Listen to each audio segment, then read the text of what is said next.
ଜଗତର ନାଥ ଜଗନ୍ନାଥଙ୍କ ଠାରେ ପ୍ରଥମେ ପ୍ରଣାମ ଜଣାଇ ମୋର ଭାଷଣ ଆରମ୍ଭ କରୁଛି। ଜଗତର ନାଥ ଆହେ ଜଗନ୍ନାଥ କୋଟି ମଉଡ଼ର ମଣି, ତୁମ ଦୁଇ ହାତେ ଜଗତକୁ ତୁମେ ପାରିଅଛ ଧରି ଟାଣି।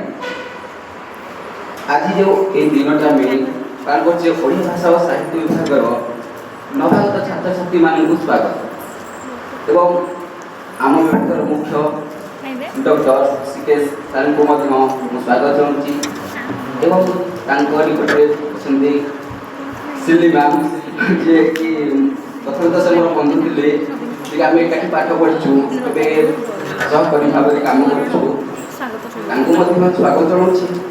ଏବଂ ଆଜି ଯାହା ପାଇଁ ଏ ଦିନଟି ପ୍ରଥମତଃ ଆଜି ଯାହା ପାଇଁ ଏ ଦିନଟି ନୂତନ ଭାବରେ ଓଡ଼ିଆ ଭାଷା ଓ ସାହିତ୍ୟ ବିଭାଗରେ ଯୋଗ ଦେଇଥିବା ଛାତ୍ରଛାତ୍ରୀମାନଙ୍କୁ ମଧ୍ୟ ମୁଁ ସ୍ୱାଗତ ଜଣାଉଛି ଆନ୍ତରିକତାର ସହିତ ଏବଂ ଅନ୍ୟାନ୍ୟ ବଡ଼ ଛାତ୍ରଛାତ୍ରୀ ଯେଉଁମାନେ ଅଛନ୍ତି ତାଙ୍କୁ ମଧ୍ୟ ସ୍ୱାଗତ ଜଣାଉଛି।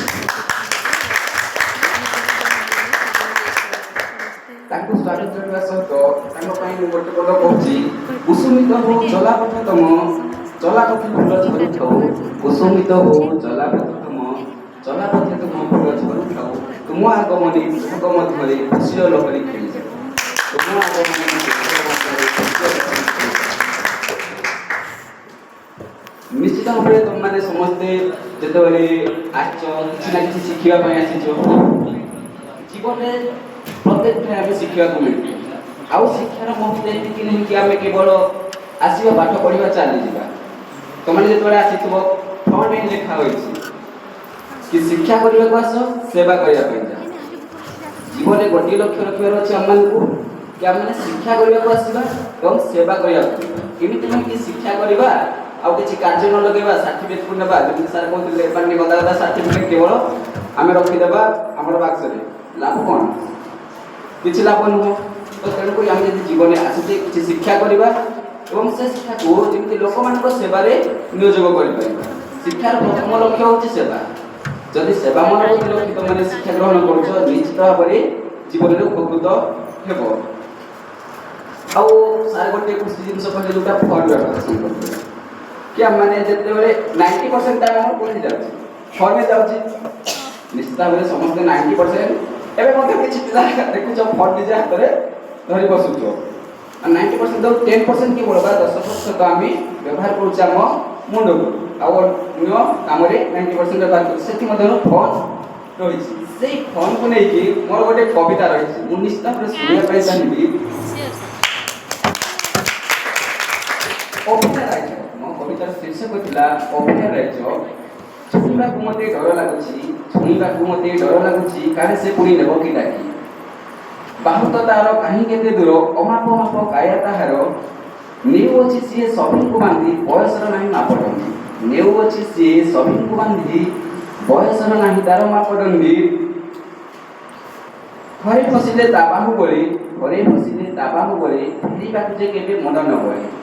ଘରେ ଫସିଲେ ତା ବାହୁବଳେ, ଫେରିବାକୁ ଯେ ମନ ନ ବଳେ। ମା ଠାରୁ ନିଏ ଛୁଆକୁ ଭିଡ଼ି, ସ୍ତ୍ରୀ କହୁଥାଏ ସ୍ୱାମୀକୁ ରଡ଼ି। ମା ଠାରୁ ନିଏ ଛୁଆକୁ ଭିଡ଼ି, ସ୍ତ୍ରୀ କହୁଥାଏ ସ୍ୱାମୀକୁ ରଡ଼ି। ଧନ୍ୟ ଧନ୍ୟରେ ତୋହରି ମାୟା, ବିସ୍ତାରିଛୁ ତୁ ଯୋଉ କାୟା। ଧନ୍ୟ ଧନ୍ୟରେ ତୋହରି ମାୟା, ବିସ୍ତାରିଛୁ ତୁ ଯୋଉ କାୟା। ଜନମ ହେଲେ କୁହେ ଏବେକା ଛୁଆ, ଜନମ ହେଲେ କୁହେ ଏବେକା ଛୁଆ, ମୋବାଇଲ ବିନା ଲାଗେ ଛାତିରେ। ନିଶ୍ଚିତ ଭାବରେ ତମେ ଜାଣିଥିବ ଛୋଟ ଛୁଆଠୁ ନେଇକି ବୃଦ୍ଧ ପର୍ଯ୍ୟନ୍ତ ସମସ୍ତେ ମୋବାଇଲରେ ବ୍ୟସ୍ତ ବା ସମସ୍ତେ ମୋବାଇଲକୁ ଅଧିକ ବ୍ୟବହାର କରୁଛନ୍ତି। ବ୍ୟବହାର କରିବା ଠିକ୍, କିଛି ଖରାପ କଥା ନୁହଁ, ବ୍ୟବହାର କରିବା ଯୋଗ୍ୟ। କାରଣ ଏବେ ବିଭିନ୍ନ ପ୍ଲାଟଫର୍ମ ଅଛି ଯେଉଁଠି ଆମେ ପଢ଼ିପାରୁଛେ, ମଧ୍ୟ ବିଭିନ୍ନ କାର୍ଯ୍ୟ ମଧ୍ୟ ସହଜ ହୋଇଯାଇଛି। ଶେଷ ଦୁଇ ଲାଇନ୍ ରହିଛି, तो बिना चले ना ये दुनिया, सोशल मीडिया पर तोड़ना। तो बिना चले ना ये दुनिया, सोशल मीडिया पर तोड़ना। ओपेरा राइजे नौ छुटानी, फेरिबा को परा मन लागो। ओपेरा राइजे नौ छुटानी, फेरिबा को परा मन लागो। निश्चित जीवन में एक प्रत्येक दिन एक घटना की घटी जाती। आउ साथ तो बहुत किसी कहते तो मान जीवन केमती एकाग्रतार सहित सब जिन को अनुध्यान कर निज जीवन केमती निजको ठीक से प्रस्तुति कर आम जीवन हार मान यहाँ जीवन मन रख प्रत्येक जीवन में किसी सुख आसे दुख आसे माने दुख आसे भांगी पड़े से मोर आउ गोटे कविता अच्छी ଯେ ଯେତେ ଆସୁଅଛି ଜୀବନେ ମୋର ଭାଙ୍ଗୁଅଛି ସେ ଲୁହାର ବାଡ଼। ପ୍ରତ୍ୟେକ ଜୀବନରେ ଯେତେବେଳେ ଗୋଟେ ମୋଡ଼ ଆସିଥାଏ, କିଛି ନା କିଛି ଅସୁବିଧା ହେଇଥାଏ, ସେତେବେଳେ ଆମକୁ ଲାଗେ ଆମେ ଭାଙ୍ଗି ପଡ଼ିବା। ସେଇ ଭାଙ୍ଗିବାକୁ ଛାଡ଼ିବା ନାହିଁ। ଜିତିବା ହାରିବା ଧରାରେ ଚାଲେ, ମୁଁ ବା ବର୍ତ୍ତିବି କେବେ ସେଇ ଧରି। ପ୍ରତ୍ୟେକ ଥର ଆମେ ଜିତିପାରିବା, କେବେ ହାରିବା। କୌଣସି ପରୀକ୍ଷାରେ ଉତ୍ତୀର୍ଣ୍ଣ ହେବା, କୌଣସି ପରୀକ୍ଷାରେ ଉତ୍ତୀର୍ଣ୍ଣ ହେଇପାରିବା ନାହିଁ। ତେଣୁକରି ଜିତିବା ହାରିବା ଧରାରେ ଚାଲେ। ଯେ ଆମେ ମନୁଷ୍ୟ ଜନ୍ମ ନେଇଛେ, ନିଶ୍ଚିତ ଭାବରେ